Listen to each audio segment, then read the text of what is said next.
Good morning. About 2:30 in the morning. I think I woke up first at 12:30. It's cold. We're up on the mountain. Had a nice little hailstorm today that lasted a good hour. It really came down pretty hard. Wasn't very big. Got a little bit bigger, maybe a quarter of an inch, something like that. Started pinging a bit. Magnificent storm, clearing the air. Want to tell you a little love story. And it's kind of couched in some pretty wicked stuff, though. But this is out of the Bible. As best I can tell, I think I've got it right, but don't take my word for it. Always go to the Bible. Hezekiah was told by the prophet that he needed to surrender to Nebuchadnezzar. He needed to surrender to the Babylonians. Why? Because the Babylonians were there rendering Yahweh's judgment upon Judah, upon Jerusalem at that point. Israel, the northern tribes, had already been taken out several years earlier. And at that point, the Assyrians actually took a lot of the Judeans from the southern part of the kingdom. And then Jerusalem was under siege 3 times. And on the third time, that's when they got them.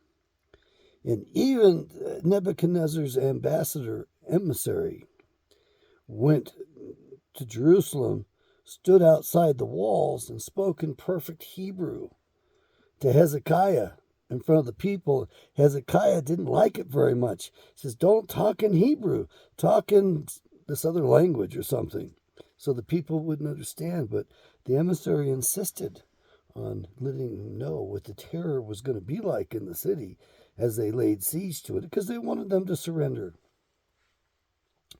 And Hezekiah was captured, just like the prophet said.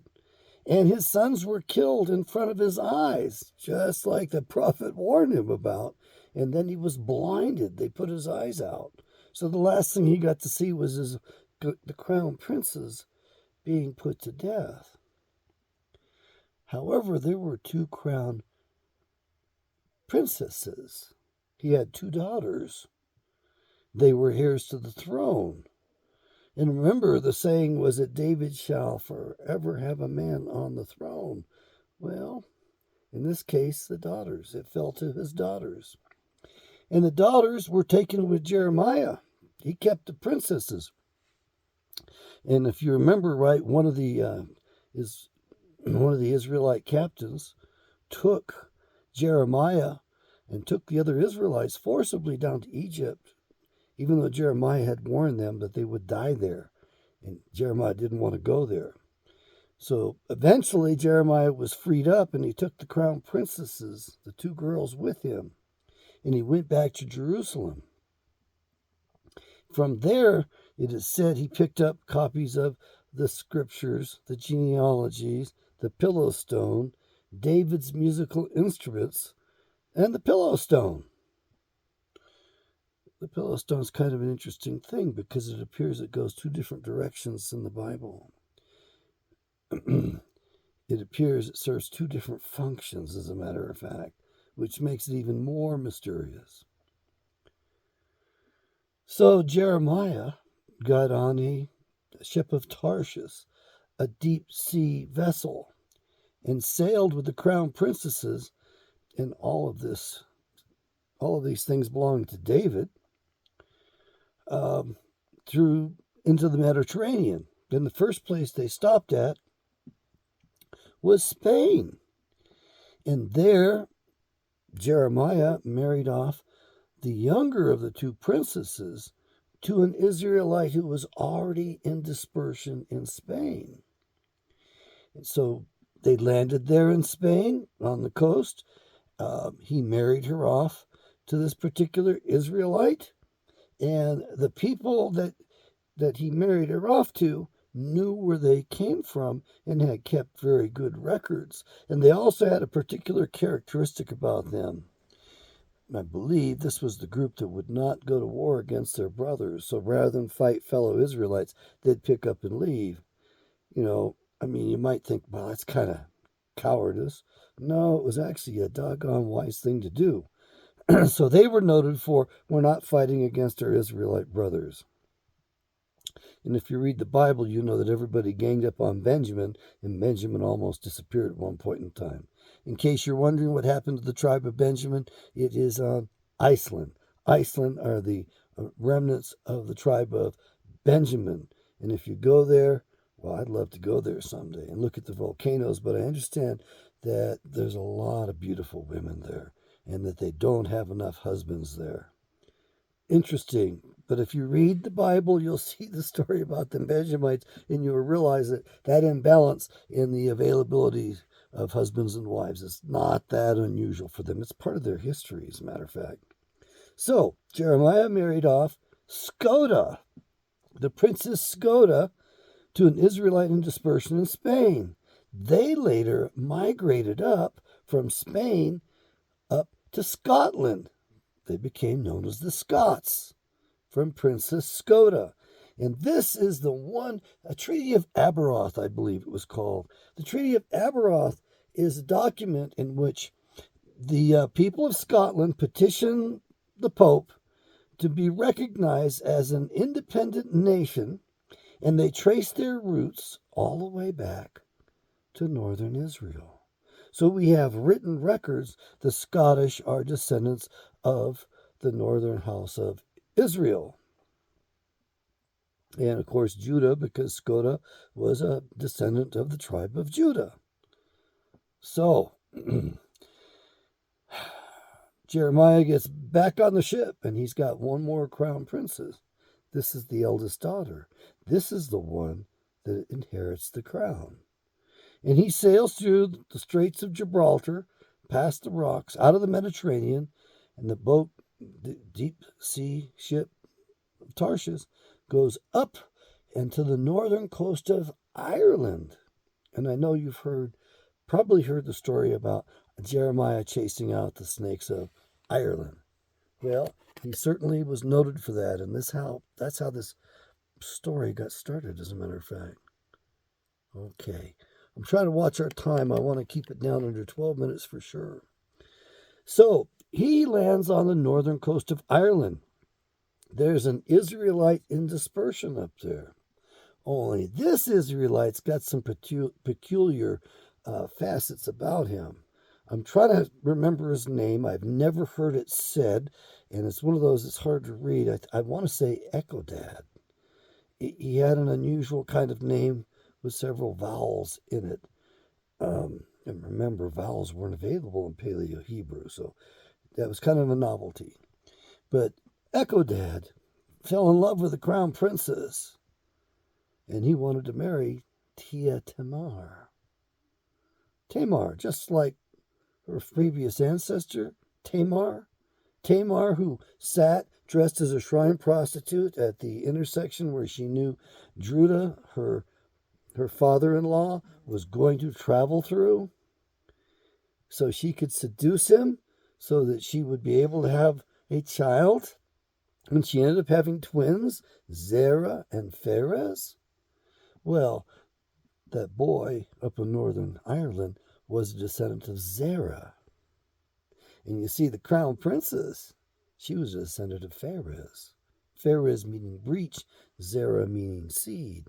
And if you remember the story, and if you go back and read it, and it's a wonderful story, every word out of the midwife's mouth was prophetic. The names of the boys, all of that, everything right down to every letter was prophetic. And they tied a scarlet thread around the wrists that popped out first, because they knew they were twins and they wanted to mark the eldest because he was going to be the heir of the throne. And of course, that boy, pulled his hand back inside. Whoa. And then out comes the other one, Pharez, meaning breach. There's been a breach. This one wasn't supposed to come out first. The other one was supposed to come out first. And so there was always that great debate, which one was older than the other one, since Pharaoh's hand was out first. Zerah's hand, Zerah meaning seed, but Pharaoh's came out first, and then Zerah decided to enter the world again, I guess. And you have to remember that Zerah had 5 boys, each one of them compared in intelligence to Solomon.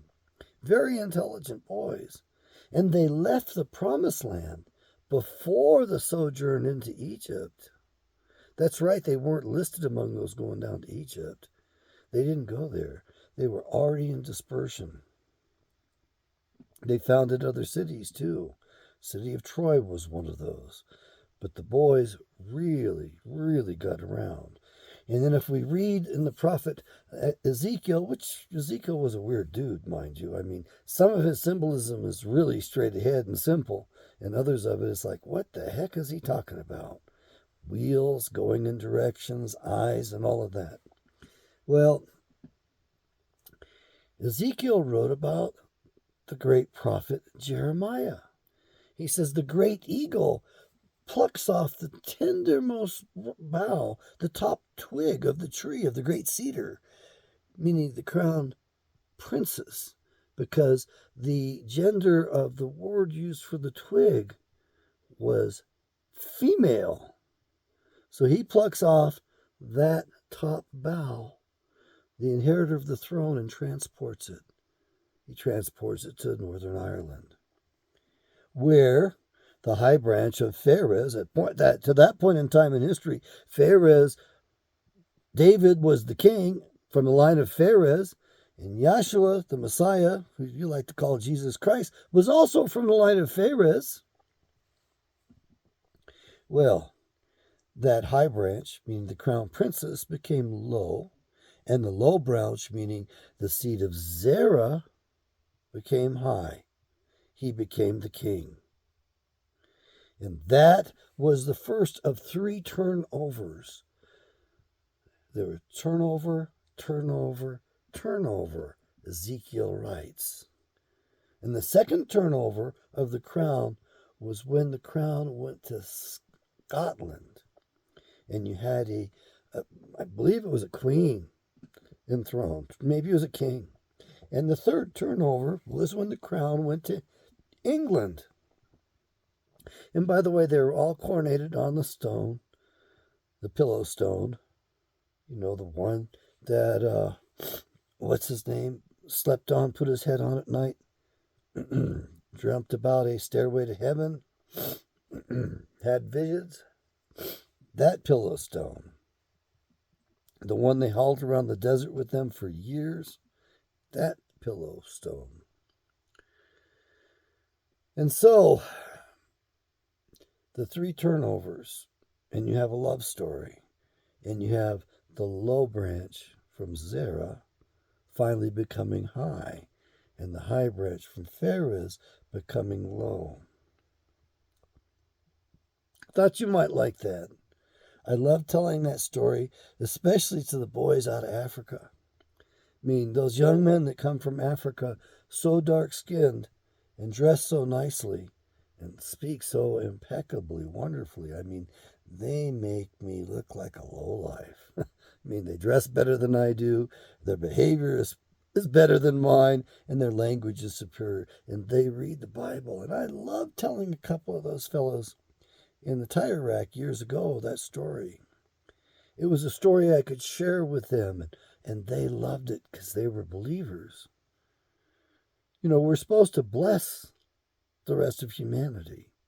And I can think of no better blessing than to share with them the Bible and the 10 suggestions, the 10 commandments, and all the other laws that bring blessings. Why should they not walk upright like the rest of us? Why should they not have the blessings? Why do we want to deprive them of that? I know some of you are going to say, well, they're not under the law. They don't have to do that. They're not held to it. We're held to that standard. That's not part of that. Well, I got news for you. If every knee is supposed to bow and every tongue is supposed to confess that Yahweh is God, how else is it going to happen?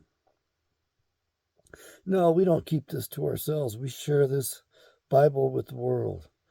Don't get me wrong. I'm not advocating for violation of any of the commandments. especially the commandment of thou shalt not commit adultery, which has a dual meaning. We're not going to get into that right now. We're at about the time frame I want to go to. This has been a great little love story to tell you about. Jeremiah did tell the crown princess that he could only marry, you know, well, the prince there could only, the leader, the chieftain of the Israelites up there in Northern Ireland, the descendants of Zerah, that fellow could only marry the crown princess if he agreed to several things. One was he had to start a school to teach the word of Yahweh, the laws, the old books. Another was he had to chase out the snakes.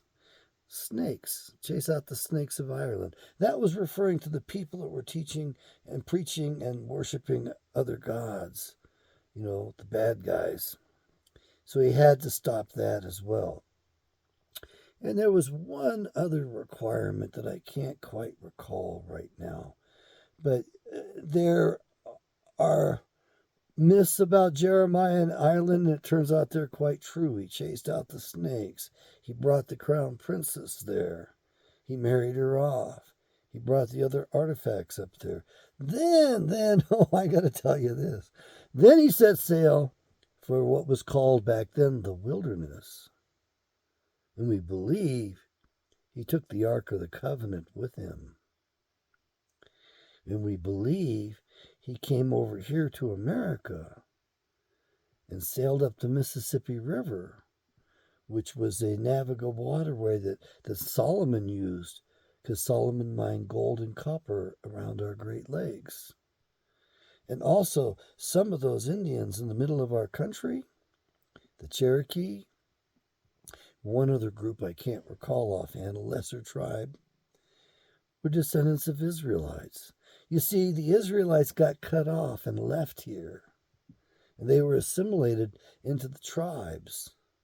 They sat upright at tables and ate with knives and forks, which was Egyptian, not Israelite, by the way. It was the Egyptians that actually had chairs and tables and sat upright and wouldn't eat with the Israelites because they considered them crude and beneath them. Of course, it was the Egyptians that did the smooth shaving, which I need to shave, and it was the Israelites that insisted, man, if you're going to be a man, you grow a full beard.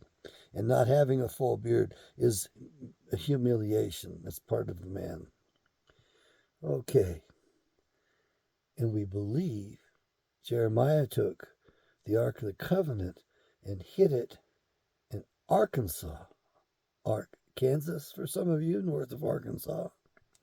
I lived in Kansas. We called it Arkansas, just to chide him, I guess. And we believe that was at a place called Mount Magazine. Not a very high mountain. I didn't get to visit it this last time. I have friends that have been up there, ridden motorcycles up there many times. And apparently there's some wild electrical storms in that area. And you got to be careful. So, just thought I'd share those little stories with you. May Yahweh bless you.